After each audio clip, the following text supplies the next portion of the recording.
And joining me this morning here on WOJB is Billy Luther, a Native American independent film producer and director. He's made several documentaries and short films, and we'll be talking about his most recent release coming up on November 24th in select theaters and exclusively on Netflix. Billy, welcome to the program. Thank you for having me. Yeah. So before we get into FRYBREAD Face and Me, let's talk a little bit about your history and some of the films that you've worked on in the past. Sure.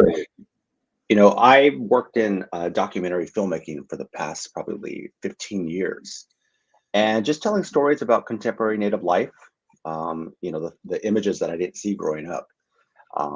The things that I saw when I was younger was more of historical.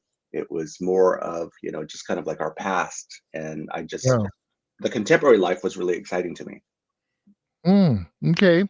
And where did your interest in filmmaking start? Was this further back in high school days or middle school, or how did this come about in your life? I was probably 6 years old, Okay. when I saw a film on the big screen, and I just remember what it felt like, that what that brought, the images brought me into this world, and I just knew I wanted to be a part of it. I didn't know anything about directing, screenwriting. I Yeah. didn't even know what those were. So I just kind of followed that path, and it wasn't until probably 11 or 12 that I was like, I want to be a filmmaker. Wow. Yeah. And yeah, I was kind of the same way. Very much, I've been in film and video production for the past 30 years. And again, it started back in junior high for me when I had a still camera put in my hands and I thought, oh, I could do photography and all that sort of fun stuff. It was really, really cool. Unlike today, where people can whip out a camera out of their pocket, and shoot a film with their phone camera. Right, right. Yeah, now there's more access to it, Everyone's an editor now. They're editing on their phones. Yeah. It's exciting, it's exciting, and I don't necessarily feel that's a threat to, filmmaking. I think there's still a lot in terms of getting a camera and a crew and, the cinematography of it all. So I think it's accessible to a lot of people who don't necessarily have access to cameras. Yeah. No, it is a lot more accessible, and the quality of a camera on a phone is just as, quality as a film camera. Not so much for film itself, but high definition cameras, because they're all 4K now. 8K is becoming a bigger thing, and it's just going to get better and better. And to have it in your pocket is really, really nice. Totally. My son, he really loves photography, and he's 16 years old and he plays around with it, and he also does his films, short films on it from his filmmaking class in high Yeah. school. So he's excited and he's learning all about kind of the stops, the focus, and it's been pretty exciting to see his interests grow, in photography. Yeah. Well, your first documentary film was called Miss Navajo. Talk just a little bit about that and how that encouraged you to keep moving forward. Yeah, it was funny because I started writing a script, Miss Navajo, and it was loosely based on my mother's experience being Miss Navajo in the 60s. And I started doing some research and I started going back and forth because I live in LA. So I'd go back and forth to the reservation and Sure. interview these women. And I just started doing transcriptions of their interviews. And I was like, this needs to be a documentary. So I kind of fell into the documentary world. And I, just borrowed a camera, like you said, we just grabbed a camera and, Yeah. got a sound guy and we went out and filmed. And it led me to world premiering at the Sundance Film Festival in 2007. And, it was like I started working consistently after that in documentaries. Wow. Yeah. That's all it takes. You just kind of fall into it by accident sometimes, that's your passion. And, for, Right. for me, it was a hobby. And now I get paid to do a hobby. And it's one of the best jobs I have in the world. I keep telling students that I teach in video production, if it's your passion, do what you are passionate about, and you'll never work a day in your life. I totally agree with that. We'll talk about it probably later, but I also write and direct on a television show called Dark Winds. Oh, And in the writers' room, there's like six of us, and all we do, Monday through Friday, is throw ideas out, imagine, make believe, and I get paid for that. We storylines and characters, and we're building these kind of like thrillers, and crime and solving murders, and it's pretty cool, and yeah, that's really what I wanted to do. I really wanted to dive into the creativity, the mind, and here I am. It's pretty yeah, cool. yeah. Well, so we're here to talk about your most recent production.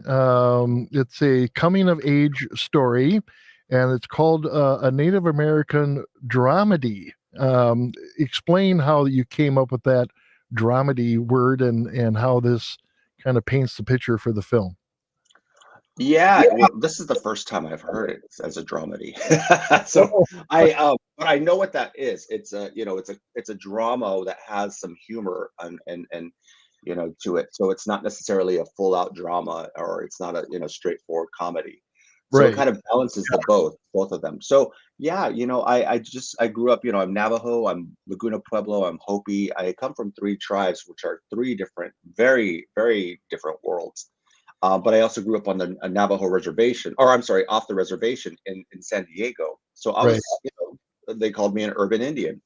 So every time I'd go back to the reservation, I would, be kind of this fish out of water. There's no electricity, there's no running water out there. So it was kind of cut off from this outside right. world. So Yeah. yeah, it was a experience. So I just really wanted to put that on paper and tell the story. So is Frybread Face and Me a personal reflection of an actual, actually your life in some sense? Right. Yeah. I do feel that there's a part of me in this story. I did make things up for story, purposes, and created conflict and characters that didn't really exist. But yeah, it's a if you dive down into this story, and this main character Benny, who's 11 years old, Yeah. yeah, it is. There's a deep connection to his story and mine. Well, and I kind of got that from the opening scene, that has some of your, I'm assuming it's your voice narrating the scene as it goes along. Yeah, it wasn't part of the script. I guess it was my documentary background that really wanted to ground this story, and to do that I needed to tie in my personal reflections into the story. So yeah, my home movies are in there too. They book in the film. So Yeah. I think that's my documentary mind, and just went in to make this story go a little deeper than I thought. Well, it's a very impressive film. I got to preview it. I actually watched it 3 times just because I was enamored by the cinematography, and I don't know who your director of photography was, but he did a very good job. It was a very awesome film, and again, I'm assuming it was. How did you pick the location, and what was the location for this? Great. Yeah, I just want to first say that my DP was Peter Simonite, and he had worked on Terrence Malick's Tree of Life. And so he had a great eye and great kind of resume, to really pull this off. But we shot the film in Santa Fe because at the time COVID was, we're in the peak pandemic. So we were closed Oh, our, the Navajo Nation was closed off from filming. So we had to find a place that kind of looked and resembled the ranch of my grandmother's. okay. So we went and found this location in Santa Fe and built entire set from nothing, and it works. It works. Yeah. Wow. Yeah, it was very, very well done, I thought. And again, I look at technical things sometimes, but the story was it was just a great little story about these two cousins from different parts of native worlds. You being in the urban area, and Face being from out in the middle of nowhere, and she was very accustomed to living out there, where Benny was a fish out of water of sort. Yeah, and I think that the kids, they were non-actors, and they were this is their first film. So it really, I mean, what they brought to life, these characters was beyond what I wrote on the script. And I think Charlie, who plays Frybread, just, she's incredible. She's going to be a star. She's really a funny actor, and charming. And Benny's this quiet kid, who just is kind of searching for identity. And that was kind of what I looked at in casting Kier, who played Benny. Wow, that's their first films. Yeah, First time first film. acting. Wow. Oh, that's really cool because I would have, especially for the gal doing that part, her sarcasm and the timing was hilarious sometimes. It was just very, very good.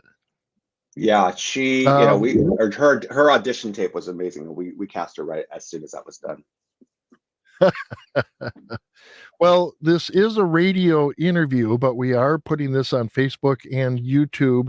And with that, I'd like to show the preview to the film to those visual audiences. And the radio audience will just have to be intrigued to say, oh, I got to see this preview in person. And they can either rewatch the interview. I did put a link to the preview YouTube page on our Facebook page as well. So let's just take a listen to this. Grandma, over on the Navajo res. You said I could go to Fleetwood Mac. Devil music. Stevie Nicks is a witch. And this is how my summer began. Are you FRYBREAD Face? Stop staring at Jeff Bridges. Just press the gas! One hand on the wheel and a cigarette on the other. That's a lesbian. A woman with hairy underarms. You don't have any handy arms. We have annual passes. You get to see Shamu whenever you want? Where are you going? We've got things to do. Are you coming or not? You're only here because your parents wanted you to become a man. Doesn't look like that's gonna happen. You think you know everything! You don't! You know what you gotta do. You a cowboy or a cowgirl? I'm just Benny. You're beautiful. Don't let anyone tell you any different. Do you like being called FRYBREAD Face? It's round and greasy. What do you think? But it sure is good.